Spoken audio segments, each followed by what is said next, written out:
Hello friends, how are you? I'm Krishna Nayak, your chemistry teacher, and today we are going to discuss about the electron gain enthalpy, right? It is our fourth periodic property, electron gain enthalpy, right? And it is also known as electron affinity.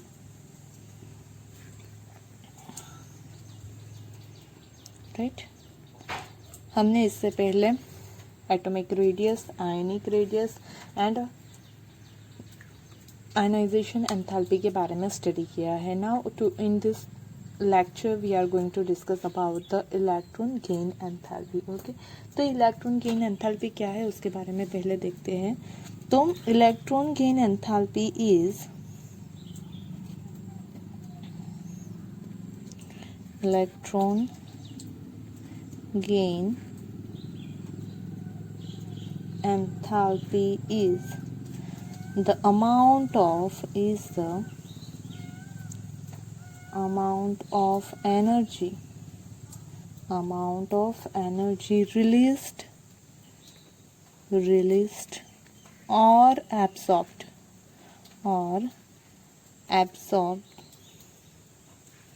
when an electron is added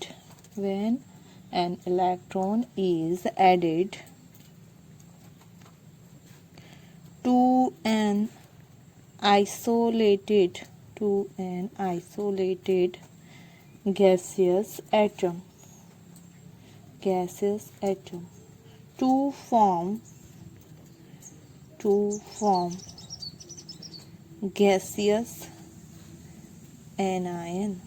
okay, किसे बोलते हैं electron gain enthalpy? तो वो energy है जो कब required होती है, जब हमें कोई इलेक्ट्रॉन एंटर करवाना हो. ओके, जब कोई इलेक्ट्रॉन ऐड होता है तब जो एनर्जी रिलीज होती है या फिर एब्सॉर्ब होती है. सही है, वो इलेक्ट्रॉन एंटर होने पे अगर इलेक्ट्रॉन एनर्जी रिलीज होगी या फिर हमें उस इलेक्ट्रॉन को एंटर करवाने के लिए एनर्जी देनी पड़ेगी. सही है, तो एब्सॉर्ब्ड होती है या रिलीज होती है, जो भी है वो एनर्जी.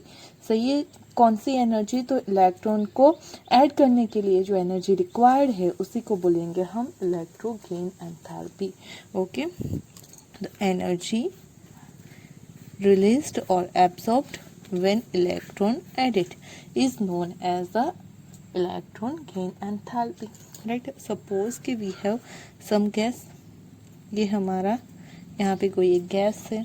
सही है, वो क्या करेगा? एक इलेक्ट्रॉन गेन करेगा and it will produced, you can see that here, it will produce an ion. सही है, तो यहाँ पे एक्स माइनस फॉर्म करेगा और उसी को क्या बोलते हैं हम? तो इलेक्ट्रॉन गेन एंथैल्पी. आप ईजी भी लिख सकते हो, सिर्फ इलेक्ट्रॉन गेन. ओके, एंथैल्पी के लिए अगेन ई लिखना हो तो लिख सकते हैं. सिर्फ ईजी से भी आप उसे डिनोट कर सकते हो इलेक्ट्रॉन गेन एंथैल्पी को. Okay, it is also called as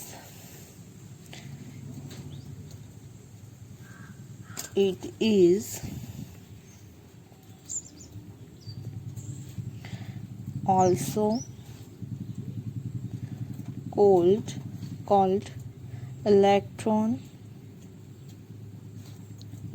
affinity. सही है, उसे क्या बोलते हैं? इलेक्ट्रॉन एफिनिटी भी बोलते हैं. Okay, now it's negative sign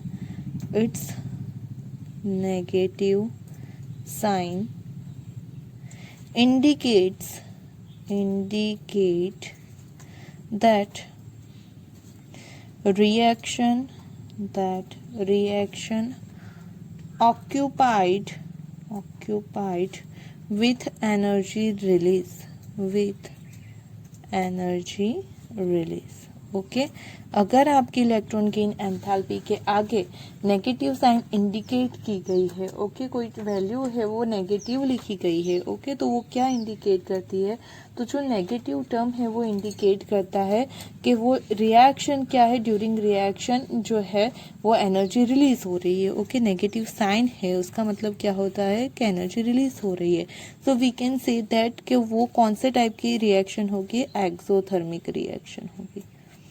सही है कि मोस्ट ऑफ जब भी इलेक्ट्रॉन गेन होता है तो वो एनर्जी क्या करेगा, रिलीज करेगा, और वो कौन सी, तो एक्सोथर्मिक टाइप की प्रोसेस होगी। ओके अब कौन से में आपका जो है वो किस किस चीज़ के ऊपर डिपेंड करती है उसके बारे में हम देखेंगे। ओके उससे पहले हम उसके कुछ पॉइंट लिख लेते हैं जो इम्पोर्टेंट पॉइंट है। तो लार्जर अमाउंट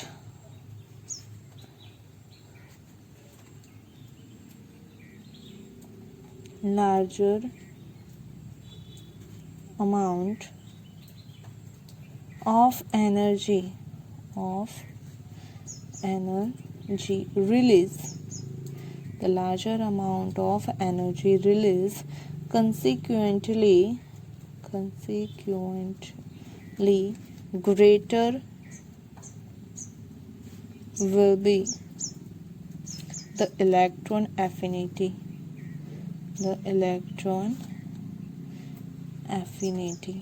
राइट कि जो एनर्जी रिलीज होती है वो जितनी ज़्यादा रिलीज होगी, मतलब कि वो इजीली इलेक्ट्रॉन गेन कर सकता है, ऐसा हम बोल सकते हैं। ओके जितनी जो एनर्जी रिलीज होगी इलेक्ट्रॉन गेन करने पे उसका अमाउंट ज़्यादा होगा, तो वी कैन से दैट कि जो आपका इलेक्ट्रॉन ऐड हो रहा है वो बहुत ही ज़्यादा इजीली ऐड हो जाएगा। Okay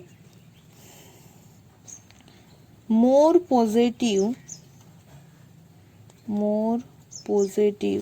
the electron affinity means more stable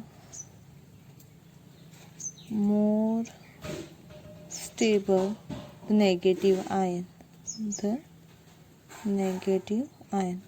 जितनी इलेक्ट्रॉन एफिनिटी ज़्यादा होगी। सही है अभी हमने बोला कि इलेक्ट्रॉन एफिनिटी की वैल्यू ज़्यादा है, उसका मतलब है कि वो इजीली इलेक्ट्रॉन गेन कर सकता है। ओके इलेक्ट्रॉन एफिनिटी की वैल्यू ज़्यादा होने पे वो इजीली इलेक्ट्रॉन गेन कर सकता है, और अगर वो इजीली इलेक्ट्रॉन गेन कर सकता है तो जो उसका नेगेटिव आयन फॉर्म होगा, सही है, उसकी स्टेबिलिटी भी क्या होगी, ज़्यादा होगी। सही है यहाँ पे अगर इलेक्ट्रॉन वो इजीली गेन करता है हमारा ये एक्स मॉलिक्यूल, तो ये जो एक्स माइनस फॉर्म कर रहा है वो क्या हो जाएगा, तो ज़्यादा स्टेबल हो जाएगा। सही है आई बात समझ में।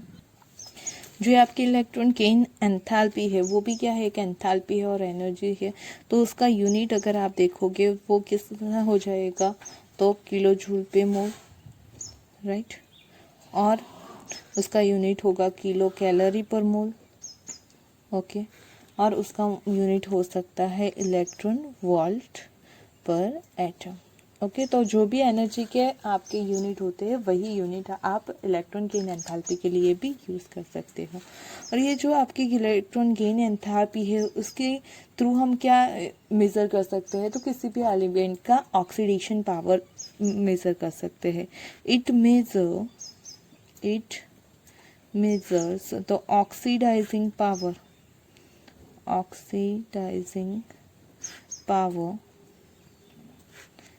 of an element, राइट उससे क्या मेज़र होगा, तो ऑक्सीडेशन पावर मेज़र कर सकते हैं कि जितनी इलेक्ट्रॉन एफिनिटी ज़्यादा होगी उतना ही वो as a good oxidising agent work करेगा। Okay greater the electron affinity,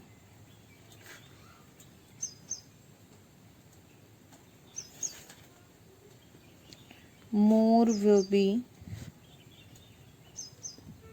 the oxidizing power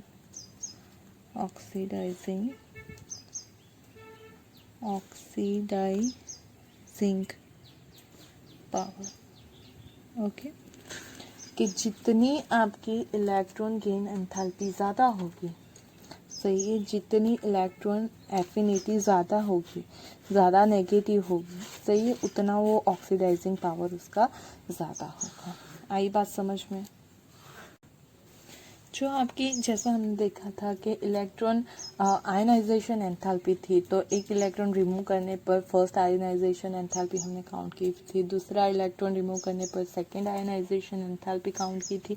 तो उसी तरह से यहाँ पे हम एक से ज़्यादा इलेक्ट्रॉन भी क्या करवा सकते हैं, एंटर करवा सकते हैं। ओके, तो सपोज कि हमारे पास ऑक्सीजन है, ओके, और उसके अंदर इलेक्ट्रॉन ऐड हो रहा है। So here there is a formation of O minus gas. Now we know that कि यहाँ पे एक और इलेक्ट्रॉन भी क्या हो सकता है, तो एंटर हो सकता है। क्यों? क्योंकि जो ऑक्सीजन है उसका एटॉमिक नंबर होता है 8, तो उसकी कॉन्फ़िगरेशन होती है 1s2 2s2 एंड 2p4। सही है ना। एक इलेक्ट्रॉन ऐड होगा तो उसकी कॉन्फ़िगरेशन हो जाएगी 1s2 2s2 2p5। लेकिन अभी भी उसका ऑक्टेट कंप्लीट करने के लिए 1 मोर इलेक्ट्रॉन रिक्वायर्ड है। तो क्या होगा कि हम दूसरा इलेक्ट्रॉन भी उसमें ऐड करवा सकते हैं। ओ नेगेटिव है, उसमें सेकेंड इलेक्ट्रॉन ऐड करवा दो, then you will get O -2 gas, right. Now for the O-2 यहाँ पे जो है वो हो जाएगा 1s2, यहाँ पे है 2s2 और 2p5, 1 इलेक्ट्रॉन और गेन किया, so it will form 1s2 2s2 2p6, जो कि स्टेबल कॉन्फ़िगरेशन है। सही है, तो हम ये बोल सकते हैं कि फर्स्ट यहाँ पे इलेक्ट्रॉन ऐड हो रहा है, ओके, तो उसका जो है वो कहलाएगा Eg1। सही है, फर्स्ट आयनाइजेशन एंथैल्पी है, ये क्या हो जाएगी, तो Eg2 सेकेंड, सॉरी आयनाइजेशन नहीं, इलेक्ट्रॉन गेन एंथैल्पी है। सही है, ये फर्स्ट इलेक्ट्रॉन गेन एंथैल्पी है, सेकेंड इलेक्ट्रॉन गेन एंथैल्पी है। अगर आप देखोगे किसी नॉन मेटल के लिए, ओके, तो उसकी जो फर्स्ट आयनाइजेशन एंथैल्पी होती है, सॉरी इलेक्ट्रॉन गेन एंथैल्पी होती है, वो क्या होती है, नेगेटिव होती है। अगर यहाँ पे आप देखते हो तो उसकी जो वैल्यू है इलेक्ट्रॉन गेन एंथैल्पी की वैल्यू जो है वो होगी -141 किलो जूल पर मोल। ओके, यहाँ पे उसकी जो है वो क्या हो जाएगी, -141 किलो जूल पर मोल। यहाँ पे माइनस इंडिकेट किया गया है, इट मीन्स कि जो एनर्जी है, तो ये वो क्या हो रही है, तो जब भी आप रिएक्शन करवा रहे हो ये एनर्जी हो रही है रिलीज। ओके, एनर्जी रिलीज, तभी हम ये यहाँ पे माइनस साइन इंडिकेट करते हैं। आगे ही हमने देखा कि नेगेटिव एनर्जी का मीनिंग क्या होता है, तो यहाँ देखा, एक मिनट, हाँ यहाँ भी यस, नेगेटिव साइन का मीनिंग होता है एनर्जी रिलीज हो रही है। सही है, तो यहाँ पे भी क्या हो रहा होगा, एनर्जी रिलीज होगी। कब एनर्जी रिलीज होगी, जब ऑक्सीजन में आप फर्स्ट इलेक्ट्रॉन ऐड करोगे तो जो है वो एनर्जी रिलीज होगी, इतनी एनर्जी रिलीज होगी। ओके, मेन चीज़ है एनर्जी रिलीज हो रही है, कितनी है वो आप याद रखो ना रखो, तो उस डिजिट भी इतना इम्पोर्टेंट नहीं है, लेकिन क्या हो रहा है वो ज़्यादा इम्पोर्टेंट है।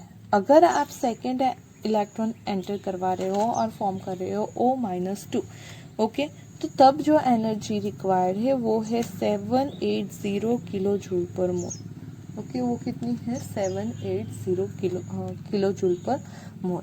अब यहाँ पे आप देखो तो कुछ साइन नहीं है, मतलब कि ये पॉजिटिव है, और ये पॉजिटिव वैल्यू है, मतलब हमें क्या कह सकते हैं, तो एनर्जी रिक्वायर्ड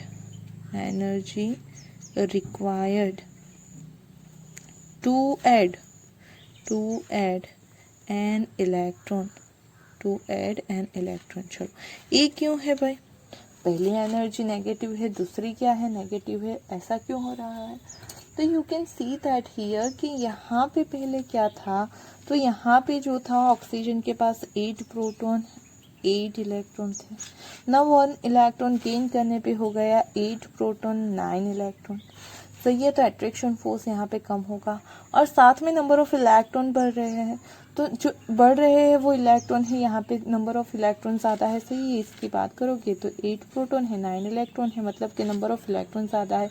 जो ऐड हो रहा है वो भी कौन सा है, इलेक्ट्रॉन है, सेम सेल में ऐड हो रहा है, तो उसी कंडीशन में ये नंबर ऑफ इलेक्ट्रॉन ज़्यादा होने की वजह से ये जो नेक्स्ट इलेक्ट्रॉन आ रहा है उसे इजीली आने देंगे नहीं, उनके ऊपर क्या लगाएंगे, तो वो रिपल्सन फोर्स लगाएंगे। सही है, ये जो 5 इलेक्ट्रॉन है वो मिलके इस इलेक्ट्रॉन को रिपल्स करेंगे और ड्यू टू दैट रिपल्सन इसे ऐड होना इतना आसान होगा नहीं, तो उससे ऐड करवाना होगा, then we have to give a energy. तो हमें क्या करना पड़ेगा, इस इलेक्ट्रॉन को एनर्जी देनी पड़ेगी ताकि वो इस रिपल्सन फोर्स का सामना करे और फिर उसके अंदर एंटर हो सके। मतलब कि जो सेकेंड इलेक्ट्रॉन गेन एंथैल्पी होती है या फिर थर्ड इलेक्ट्रॉन गेन एंथैल्पी होती है वो क्या होगी, ऑलवेज पॉजिटिव होगी फॉर एनी एटम। ओके, ये जो फर्स्ट वाली है वो फॉर नॉन मेटल होती है नेगेटिव, फॉर मेटल्स होती है पॉजिटिव, और जो नोबल गैस है उसके लिए भी 0 के अराउंड होती है, क्योंकि वो लोग है वो क्या है, तो उसके अंदर इलेक्ट्रॉन ऐड करने के चांसेस बहुत ही कम है। और अगर हमें करवाना हो ऐसी कंडीशन में electron add, then we have to provide extra energy, right. तो उस कंडीशन में वो क्या हो जाएगी, पॉजिटिव हो जाएगी। तो यहाँ पे आपको पता चला कि ऑलवेज जो आपकी सेकेंड इलेक्ट्रॉन गेन एंथैल्पी है वो तो क्या आएगी, पॉजिटिव ही आएगी। Okay, first can be a positive, negative और 0। ओके, तो जो बात देखी है हमने वही लिख लेते हैं हम। when the first electron is added to a gaseous atom,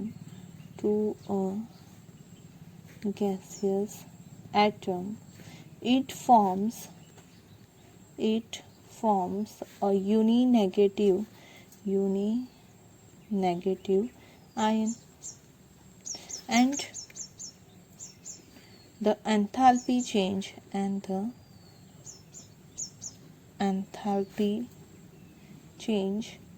during the process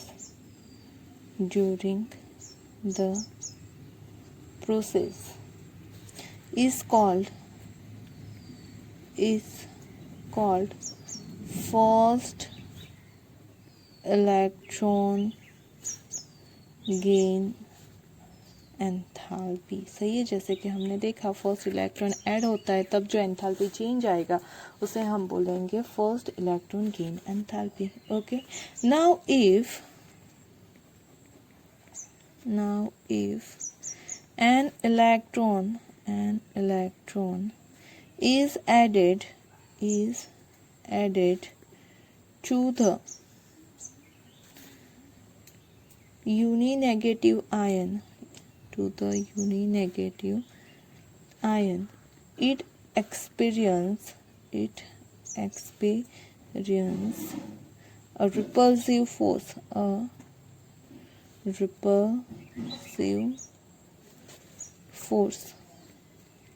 from an anion, सही है, जैसा कि हमने कहा ऑलरेडी एक इलेक्ट्रॉन ऐड हो गया है, तो अब उस एक्स्ट्रा इलेक्ट्रॉन की वजह से जो नेक्स्ट इलेक्ट्रॉन आएगा वो क्या करेगा, तो it will feel a repulsive force. Okay, अब क्या होगा, तो as a result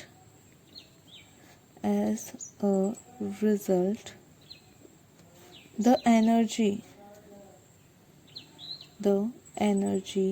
has to be supplied to overcome the repulsive force,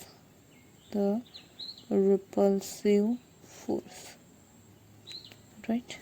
क्या होता है, तो उसकी वजह से जो एनर्जी हमें है वो पहले रिपल्सिव फोर्स के अकॉर्डिंग एनर्जी लेगा और उससे ज़्यादा एनर्जी देने पर ही वो अंदर एंटर कर सकता है। आ रही बात समझ में, हमने बात की जो हमने यहाँ पे देखा वही उसी के बारे में बात कर रहे हैं कि पहला इलेक्ट्रॉन एंटर करवाना इजी होता है, पर एक एक्स्ट्रा इलेक्ट्रॉन आ जाने पर जब नेक्स्ट इलेक्ट्रॉन आएगा तो ये जो सारे इलेक्ट्रॉन हैं ऑलरेडी प्रेजेंट है एटम में, वो इस इलेक्ट्रॉन को रिपल करेंगे और उससे फिर भी यहाँ पे आना होगा तो पहले क्या करना पड़ेगा, इस रिपल्सन फोर्स को उसे ओवरकम करना पड़ेगा।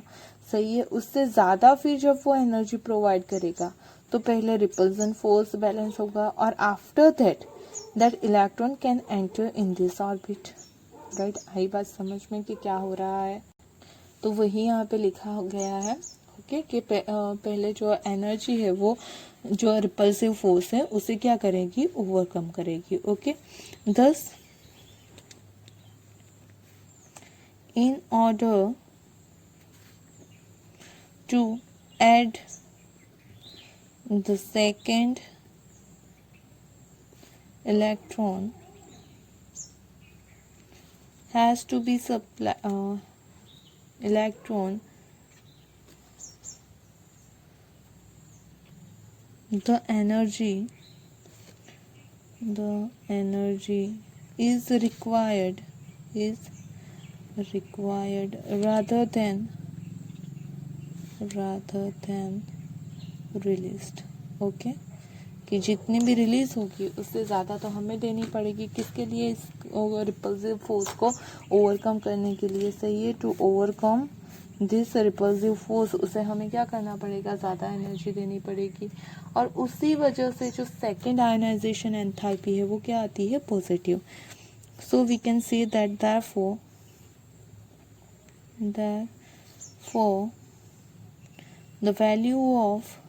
the value of second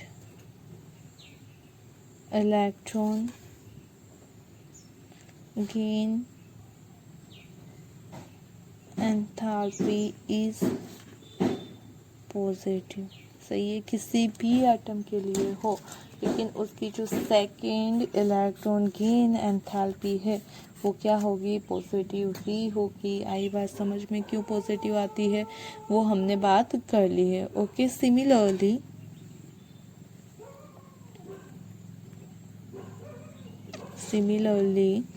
addition of third fourth electrons also requires energy, right? Hence the value of successive electron gain enthalpy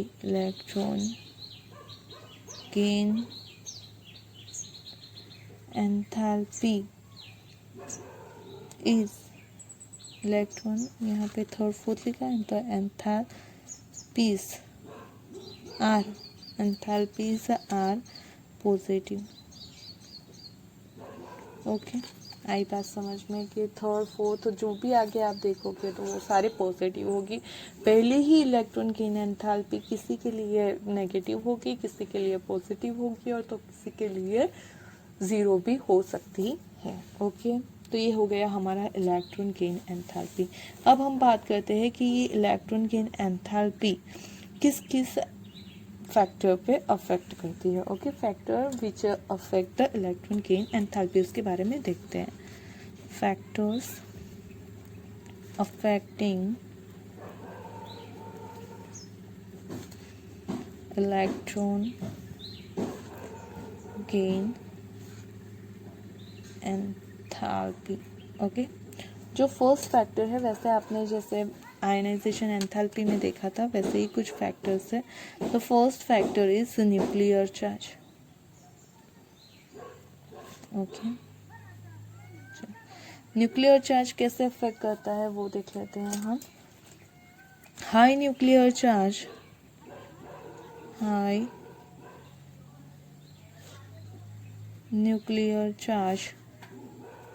possess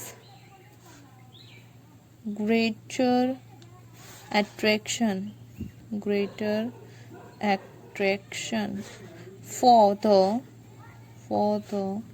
incoming electron. Therefore therefore electron affinity, or you can say that electron gain enthalpy, electron gain enthalpy, वो क्या होगी, gain enthalpy increases, right, increases as the nuclear charge increases. सही है कि जब nuclear charge ज़्यादा होगा. Okay, एक बात कर लेते हैं हम कि सपोज कि आपके पास दो एलिमेंट है. ओके, एक है आपका, हम बात करते हैं सोडियम की. ओके, और दूसरा है आपके पास क्लोरीन. ओके, नाउ इसकी जो कॉन्फ़िगरेशन है वो क्या हो जाएगी, तो नियॉन 3s1. इसकी कॉन्फ़िगरेशन हो जाएगी neon 3s2 3p5. Now here you can see that कि यहाँ पे एटॉमिक नंबर 11 है, यहाँ पे एटॉमिक नंबर 17 है. जो लास्ट वैलेंस इलेक्ट्रॉन है वो n=3 पीरियड में है. यहाँ पे भी जो सब सेल है वो कैसी है, n=3 वाली है. तो लास्ट जो इलेक्ट्रॉन है दोनों के लिए थर्ड सेल में ही है.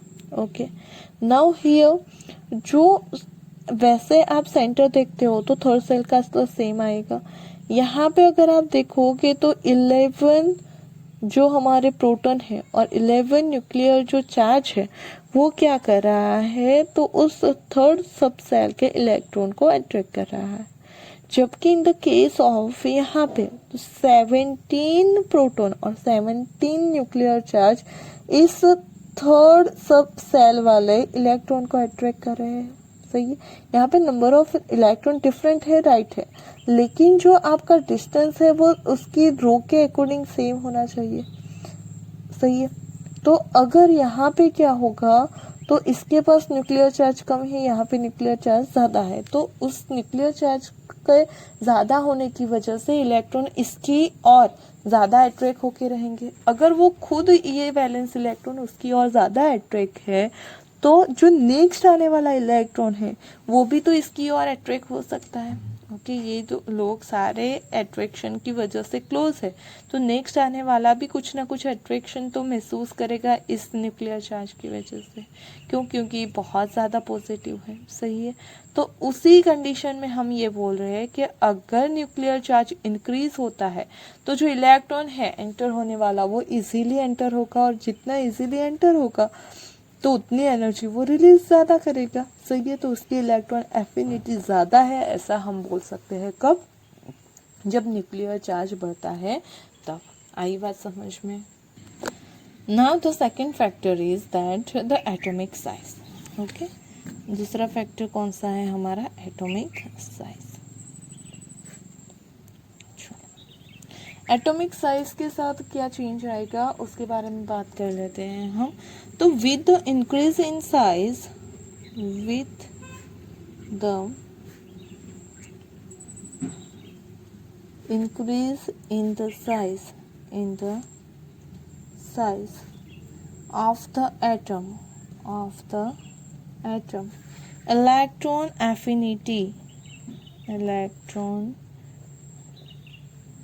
affinity decreases. Electron affinity decreases because the attractive hold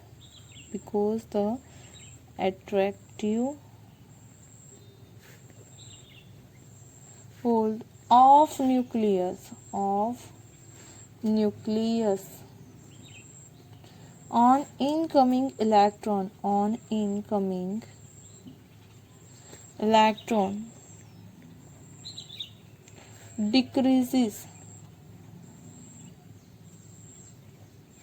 with increased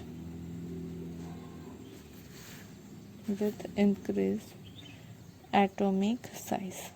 Okay, क्या बोला गया है, अगर साइज इंक्रीज होती है, ओके, अगर साइज इंक्रीज होती है then electron affinity will be decreases. Electron, यहाँ पे एफिनिटी रह गया, sorry, electron affinity will be decreases. क्यों?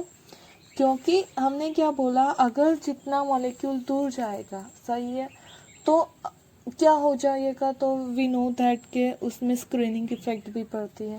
ओके, हम बात करें सपोज कि हमारे पास सोडियम है और दूसरा पोटेशियम है, यहाँ पे सॉरी, वैसे भी उनकी तो पॉजिटिव होती है तो हम उनकी बात नहीं करते हैं, हम लेते हैं कोई हैलोजन ले लेते हैं। ओके, सपोज कि हमारे पास है, एक है क्लोरीन, एक है ब्रोमीन। नाउ इसका जो एटॉमिक नंबर है वो है 17, इसका जो एटॉमिक नंबर है 35 है। ओके, इसकी कॉन्फ़िगरेशन हो जाएगी नियॉन 3s1 3p5, राइट। इसकी कॉन्फ़िगरेशन हो जाएगी आर्गोन 3d10 4s, यहाँ पे 2 होगा 2 4p5। ओके, तो इसकी कॉन्फ़िगरेशन हो जाएगी। Now here you can see that के लास्ट इलेक्ट्रॉन हमारे 4th में है यहाँ पे। ओके, यहाँ पे न्यूक्लियर चार्ज तो बढ़ रहा है, लेकिन साथ में n is equal to 4th shell आ रही है, मतलब एटॉमिक साइज बढ़ेगी। अब एटॉमिक साइज बढ़ने के साथ साथ ये जो इनर इलेक्ट्रॉन है, तो नंबर ऑफ इनर इलेक्ट्रॉन भी यहाँ पे बढ़ रहे हैं। तो ये जो नंबर ऑफ इनर इलेक्ट्रॉन है वो भी बढ़ेंगे, और अगर नंबर ऑफ इलेक्ट्रॉन बढ़ते हैं तो जो लास्ट ऑर्बिट के इलेक्ट्रॉन है वहां तक इसका न्यूक्लियस का चार्ज नहीं पहुंच पाएगा। स्क्रीनिंग इफेक्ट भी वहां पे इफेक्ट करेगी कि स्क्रीनिंग इफेक्ट की वजह से ये तो यहाँ से बाहर इसका चार्ज जा ही नहीं पाएगा। तो ये इसके ऊपर जो चार्ज लगना चाहिए वो कम लगेगा, काफी दूर है। अगर इनके ऊपर ही न्यूक्लियस का चार्ज इतना नहीं है तो जो कोई इलेक्ट्रॉन एंटर होने वाला है उसके ऊपर कैसे होगा, और अगर उसके ऊपर कोई अट्रैक्शन फोर्स ही नहीं अप्लाई होगा तो वो इजीली अंदर एंटर भी नहीं कर सकता है। आ रही बात समझ में? क्या होगा कि जैसे जैसे इनर इलेक्ट्रॉन बढ़ेंगे स्क्रीनिंग इफेक्ट बढ़ेगी, तो जो न्यूक्लियस और ये वैलेंस इलेक्ट्रॉन है उनके बीच का जो अट्रैक्शन फोर्स है वो क्या हो जाएगा, कम। अगर अट्रैक्शन फोर्स कम होता है तो जो इसके ऊपर ही अट्रैक्शन फोर्स, जो वैलेंस इलेक्ट्रॉन ऑलरेडी प्रेजेंट है उसके ऊपर ही इतना अट्रैक्शन फोर्स नहीं है। अगर अट्रैक्शन फोर्स नहीं है खुद के ऊपर तो नेक्स्ट इलेक्ट्रॉन जो आने वाला है उसके ऊपर कैसे अट्रैक्शन फोर्स होगा, सही है। तो ऑब्वियस है अट्रैक्शन फोर्स कम होगा, और जो अट्रैक्शन फोर्स कम होगा तो वी कैन से दैट कि इलेक्ट्रॉन एफिनिटी भी क्या हो जाएगी, डिक्रीज हो जाएगी। ओके, क्योंकि इलेक्ट्रॉन एफिनिटी क्या है, तो कितना इजीली इलेक्ट्रॉन गेन हो सकता है। तो यहाँ पे तो अगर अट्रैक्शन होगा तो वो गेन होगा इजीली, लेकिन यहाँ पे तो अट्रैक्शन ही नहीं लग रहा है, तो ये कैसे अंदर एंटर होगा इजीली। ओके, तो उसी वजह से एटॉमिक साइज इंक्रीज होने पर इलेक्ट्रॉन गेन एंथैल्पी डिक्रीज होती है। Okay, and now the third one is our electronic configuration. Electronic configuration, okay, electronic configuration कैसे मैटर करती है उसके बारे में देखते हैं। हम यहाँ पे जो है वो सेपरेटली स्क्रीनिंग इफेक्ट के बारे में नहीं देखने वाले हैं। ओके, क्यों? क्योंकि स्क्रीनिंग इफेक्ट के बारे में यहाँ पे भी ही एटॉमिक साइज में ही हमने डिस्कस कर लिया है, तो एज अ टॉपिक उसे नहीं देखेंगे। ओके, स्क्रीनिंग इफेक्ट को एज अ नेक्स्ट टॉपिक हम नहीं देखेंगे। नाउ द इलेक्ट्रॉनिक कॉन्फ़िगरेशन से क्या चेंज आता है उसके बारे में देखते हैं हम। तो एलिमेंट्स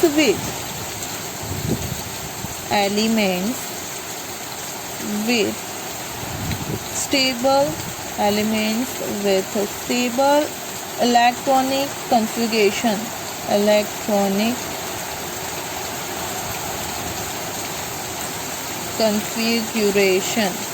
राइट। स्टेबल कॉन्फ़िगरेशन मतलब कैसे कॉन्फ़िगरेशन, तो half filled and completely filled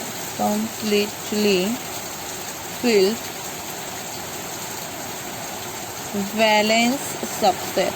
okay, कि जो हमारी सबसेल है वो कैसी हो, या तो फिर हाफ फिल हो या फिर वो फुलफिल हो। ओके, तो ऐसी कंडीशन में वो कैसी होगी, स्टेबल होगी। तो जब किसी भी एलिमेंट की स्टेबल कॉन्फ़िगरेशन होगी तो उस कंडीशन में क्या होगा, they have small tendency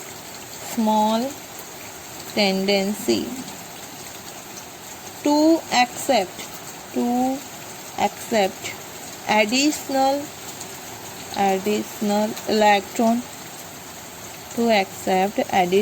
electron and thus their electron affinities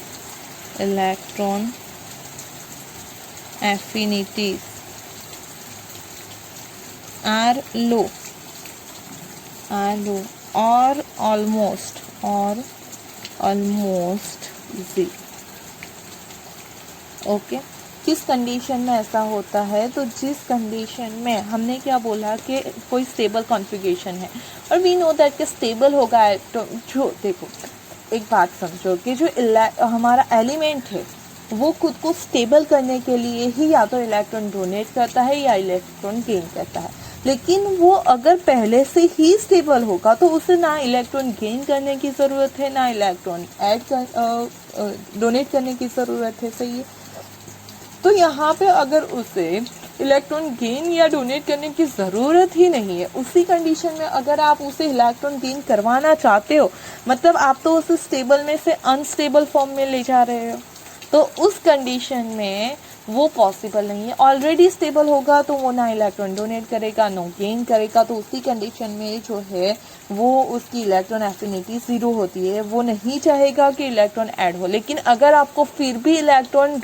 gain करवाना हो, okay, then you have to provide a very high energy to this, right, कि अगर आपको ऐसे स्टेबल इलेक्ट्रॉनिक कॉन्फ़िगरेशन वाले एलिमेंट में इलेक्ट्रॉन गेन करवाना होगा, देन वो स्टेबल में, वो ऑलरेडी स्टेबल है, उसमें इलेक्ट्रॉन एंटर करवाने के लिए आपको बहुत ज़्यादा एनर्जी देनी पड़ेगी। ओके, तो जो हमारे एग्जाम्पल में जो हम देख लेते हैं कि जो हमारे ग्रुप 15 है, ओके, ग्रुप 15 एंड 18, ओके, उसके जो एलिमेंट्स है उसकी इलेक्ट्रॉन एफिनिटी ऑलमोस्ट ज़ीरो है और फिर भी आपको उसे इलेक्ट्रॉन गेन करवाना होगा, then you have to provide a very high energy to that elements. Okay, आई बात समझ में? तो ये हो गए factors which can affect the electron affinity और इलेक्ट्रॉन गेन एंथैल्पी। चलो, अब मेन जो बात है उसके ऊपर आ जाते हैं कि हमें ये देखना है कि इलेक्ट्रॉन गेन एंथैल्पी क्या है, उससे कैसा इफेक्ट होता है, वो कौन से फैक्टर उसके ऊपर अफेक्ट करते हैं, वो सब देख लिया। अब हमें मेनली क्या देखना है, तो variation along the period and in the group. सही है, वेरिएशन अलोंग अ पीरियड। सही है कि पीरियड में आप अगर लेफ़्ट टू राइट जाते हो तो क्या चेंज आता है, या फिर ग्रुप में अप टू डाउन जाते हो तो क्या चेंज आता है, वही आपको यहाँ पे देखना है मेनली। तो ओके, तो क्या क्या चेंज आता है उसके बारे में हम डिस्कस कर लेते हैं पहले। तो यहाँ पे क्या हो जाएगा, पहले देखते हैं फॉर द पीरियड। तो इलेक्ट्रॉन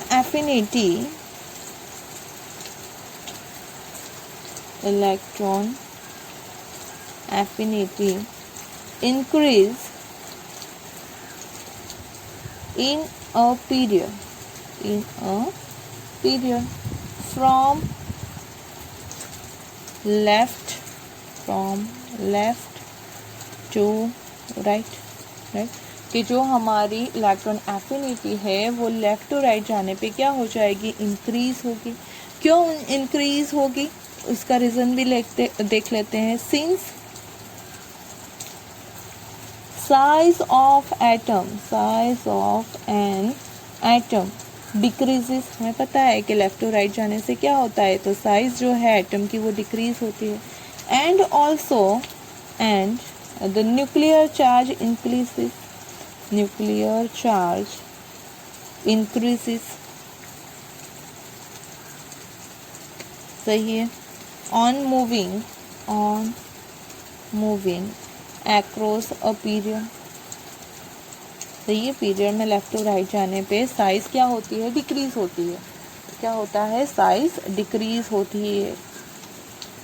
ओके, एंड जो न्यूक्लियर चार्ज है वो क्या होता है, इंक्रीज होता है। और हमने देखा साइज डिक्रीज होती है या फिर न्यूक्लियर चार्ज इंक्रीज होता है तो इलेक्ट्रॉन एफिनिटी क्या होती है, इंक्रीज होती है। तो लेफ्ट टू राइट जाने में पीरियड में हमारी जो इलेक्ट्रॉन एफिनिटी है वो क्या हो जाएगी, इंक्रीज हो जाएगी। ओके, क्यों, क्योंकि हमने बोला कि न्यूक्लियर चार्ज बढ़ रहा है, साइज ऑफ एटम घट रही है in the period which results in greater attraction for the incoming electron से ये कि जो आने वाला इलेक्ट्रॉन है उसके ऊपर ज़्यादा अट्रैक्शन फोर्स लगेगा तो वो इजीली अंदर एंटर हो सकता है। ओके, तो ये हो गई आपके पीरियड की बात कि लेफ्ट टू राइट जाने से इलेक्ट्रॉन एफिनिटी इंक्रीज होगी। चलो, now the next variation you have to see in a group, variation in a group. Okay, group में क्या वेरिएशन आता है उसके बारे में बात कर लेते हैं। Electron affinity decreases, electron affinity decrease from top to bottom in group since atomic size increases। Okay, क्या हो रहा है, तो जब भी आप टॉप टू बॉटम जाओगे जो आपकी इलेक्ट्रॉन एफिनिटी है वो क्या होगी, डिक्रीज होगी। क्यों, क्योंकि जो आपकी एटॉमिक साइज है वो क्या हो रही है, इंक्रीज। और एटॉमिक साइज से वो इन्वर्सली प्रोपोर्शन में है, क्योंकि जैसा डिस्टेंस बढ़ेगा तो जो आने वाला इलेक्ट्रॉन है उसके ऊपर इतना अट्रैक्शन फोर्स नहीं लगेगा। अगर अट्रैक्शन फोर्स नहीं लगेगा तो वो इजीली एंटर कर सकता नहीं है। ओके, आई बात समझ में। चलो आगे बात करते हैं। तो ये आपका एक्चुअली क्या है कि ग्रुप में अप टू डाउन जाने से जो है वो डिक्रीज होनी चाहिए, लेकिन कहीं कहीं पे वो ट्रेंड फॉलो नहीं होता है। तो कहाँ पे नहीं फॉलो होता है और क्यों फॉलो नहीं होता है उसके बारे में बात कर लेते हैं। However, there are some irregularity observed in the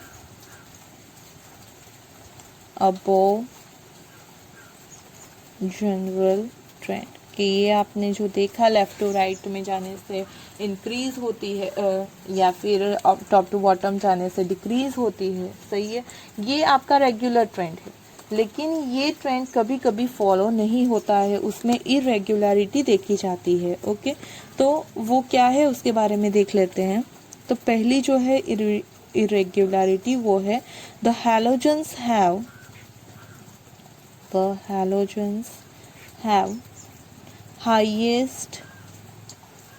highest electron affinity,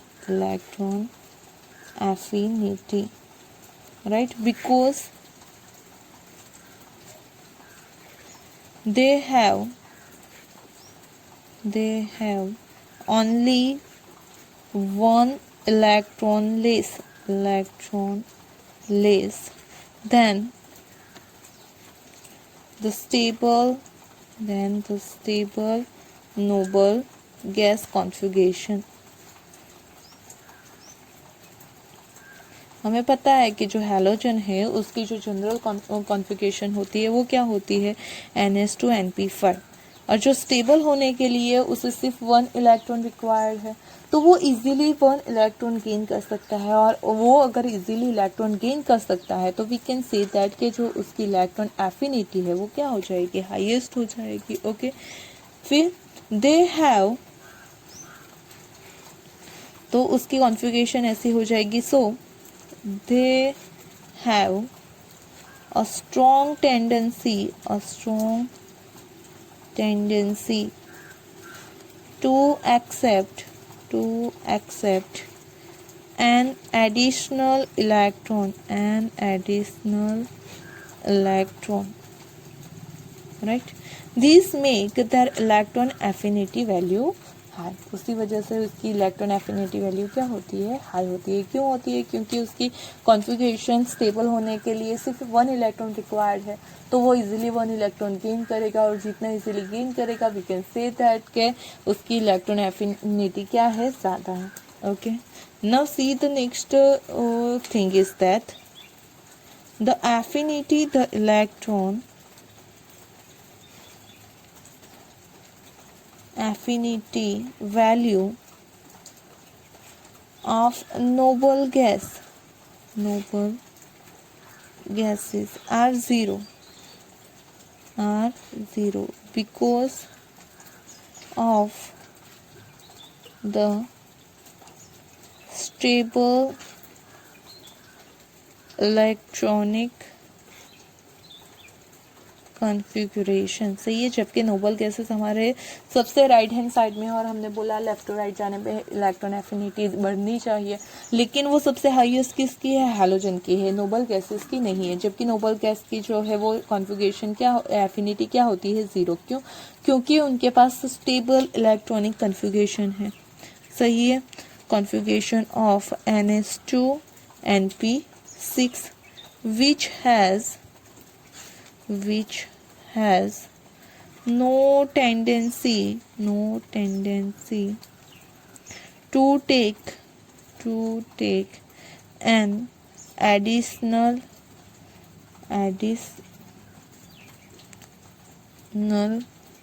electron. सही है. वो ऑलरेडी स्टेबल है. Then why they need 1 electron, उन्हें ज़रूरत ही नहीं है, तो वो एंटर क्यों होंगे, और एंटर नहीं होंगे तो वी कैन से दैट कि इलेक्ट्रॉन एफिनिटी उनकी क्या हो जाएगी, ज़ीरो. ओके, तो यहाँ पे हम ये कह सकते हैं कि जो हमारे हैलोजन्स है they have the highest electron affinity and electron affinity value is zero for the noble gases. Okay, noble gases की इलेक्ट्रॉन एफिनिटी वैल्यू ज़ीरो होती है, जबकि हैलोजन की सबसे हाईएस्ट होती है, क्योंकि उनकी इलेक्ट्रॉन कॉन्फ़िगरेशन है NH2 NP5, तो 1 इलेक्ट्रॉन रिक्वायर्ड है जो इजीली गेन कर लेगा. जबकि यहाँ पे स्टेबल कॉन्फ़िगरेशन है, और due to that stable configuration कोई भी इलेक्ट्रॉन नीडेड नहीं है, और इलेक्ट्रॉन की ज़रूरत नहीं है, तो वो गेन नहीं करेगा, और उसी तरह से उसकी जो एफिनिटी है वो ज़ीरो हो जाएगी. फिर the electron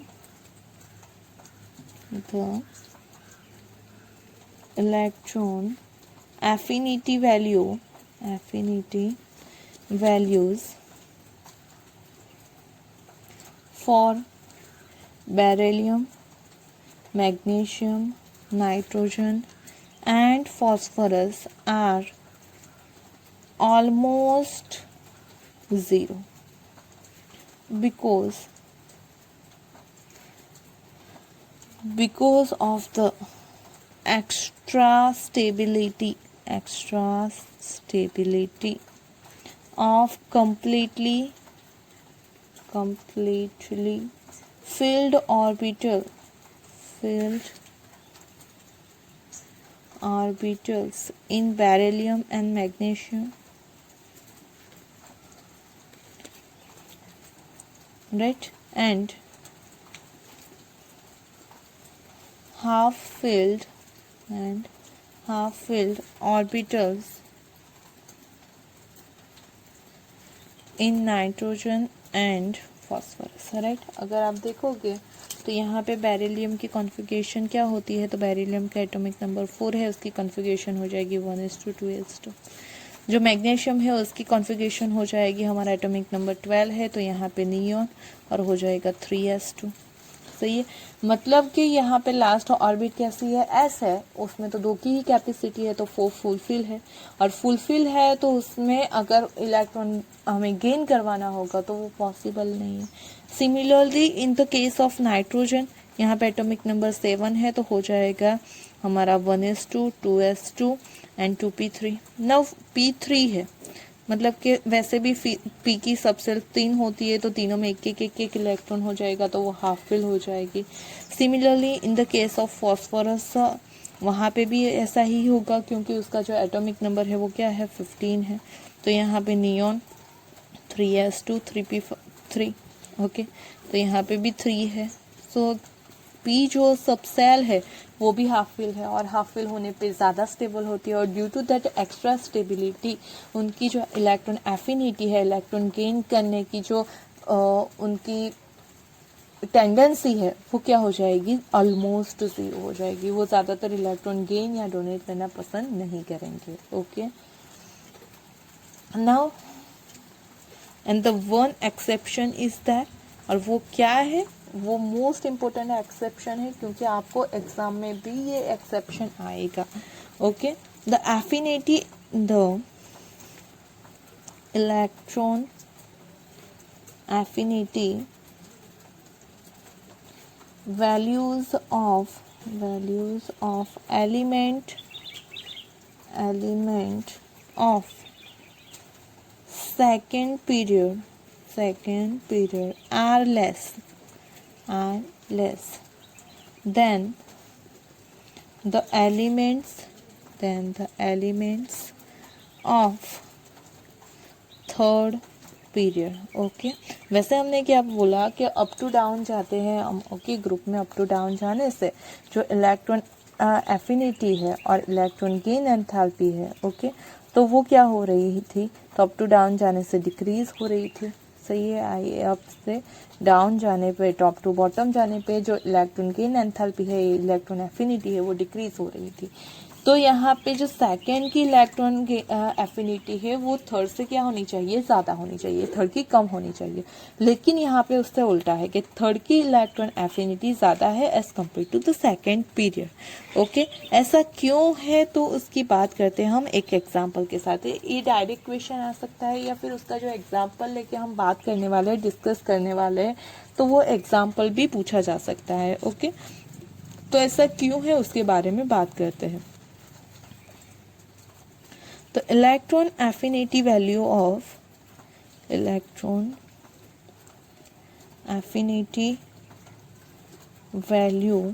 for fluorine is 3 to 8 kilojoule पर मोल, राइट, कि उसकी फ्लोरीन की इलेक्ट्रॉन एफिनिटी वैल्यू कितनी है, 328 किलोजूल पर मोल। ओके, जबकि हमारा जो क्लोरीन है and for chlorine is 349 kilojoule पर मोल।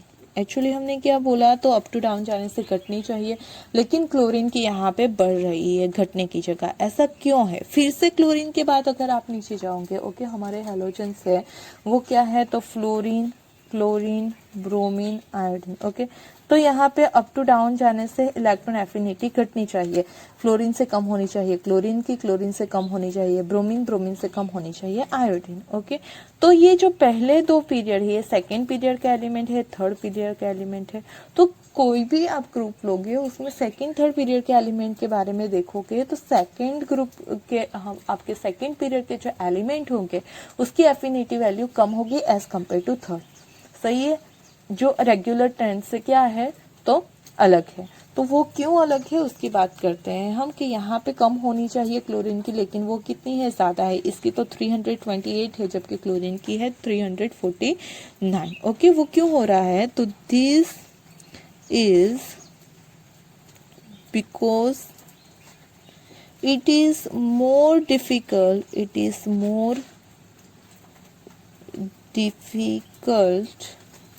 to add electron to fluorine atom as it experience greater repulsion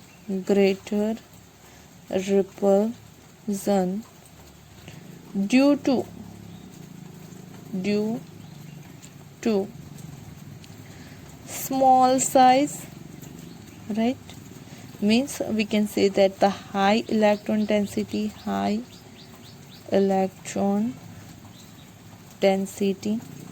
right? On the other hand,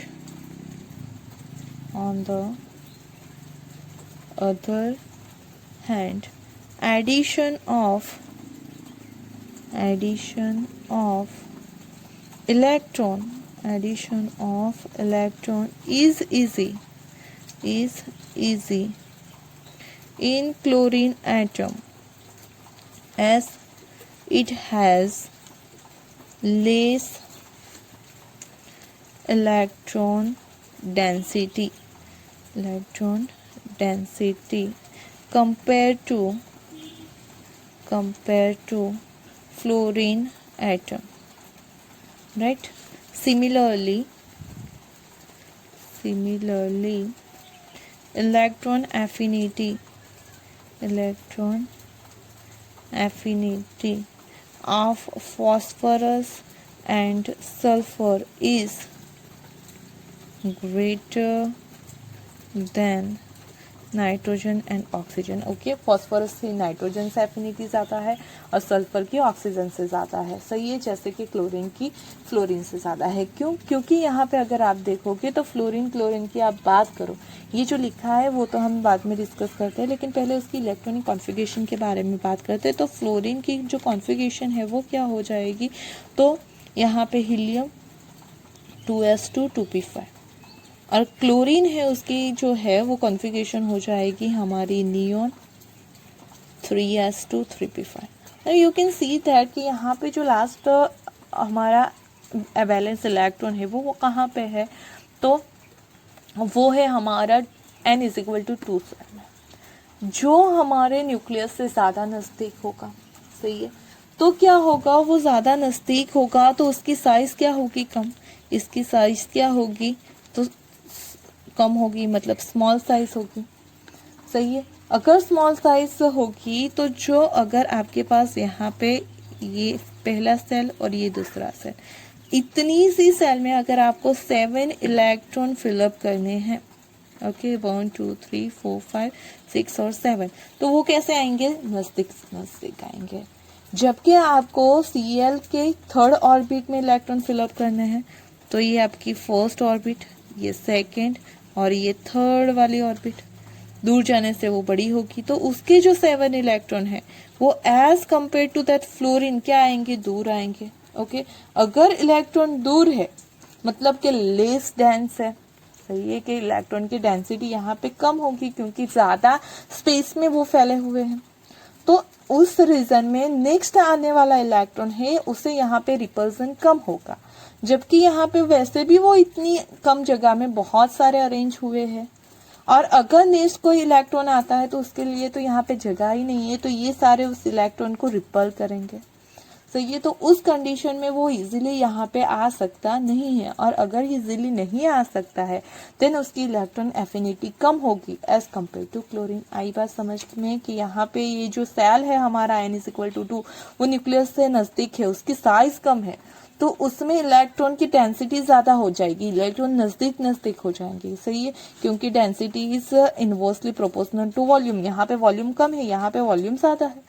अगर वॉल्यूम ज्यादा है तो दूर दूर रहेंगे तो डेंसिटी कम रहेगी, इलेक्ट्रॉन की डेंसिटी कम होगी तो आने वाला इजीली आ सकता है। यहाँ पे इलेक्ट्रॉन नजदीक है, तो ऐसी कंडीशन में नेक्स्ट वाले आने के लिए जगह नहीं है, तो वो इजीली आ नहीं सकता है, मतलब उसकी इलेक्ट्रॉन एफिनिटी कम होगी जबकि Cl के ज्यादा होगी। ऐसा सब हमारे सेकेंड एंड थर्ड पीरियड के लिए ये होता है कि सेकेंड पीरियड का जो भी एलिमेंट होगा उससे ज्यादा थर्ड की इलेक्ट्रॉन एफिनिटी होगी। थर्ड पीरियड वाले में इजीली इलेक्ट्रॉन एंटर हो सकता है as compare to the second period. Okay, तो यहाँ पे हो गया हमारा इलेक्ट्रॉन एफिनिटी का topic complete. Okay, electron affinity मतलब कितना इजीली इलेक्ट्रॉन गेन हो सकता है उसमें, ओके एंटर हो सकता है हमारे एलिमेंट में, उसी को हम उसकी इलेक्ट्रॉन एफिनिटी बोलते हैं। ओके, आई बात समझ में, उसके वो पीरियड और ग्रुप में कैसे वेरी करती है। सही है, यह जो एक्सेप्शन था वो भी हमने देख लिया, और साथ में जो फैक्टर उसके ऊपर डिपेंड करते हैं वो भी हमने देख लिया, अफेक्ट करते हैं वो।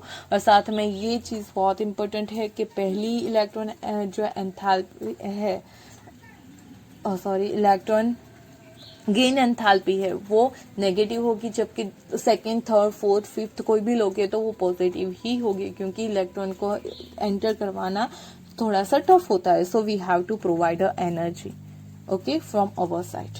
तो ये हो गया इलेक्ट्रॉन एफिनिटी और electron gain enthalpy. Hope you understand topic very well. If you having any trouble in that topic, then please drop a message on a comment box. Okay, thank you for watching this video, and if you like the video, then don't forget to press the hit button, press the like button, and subscribe my channel. Thank you.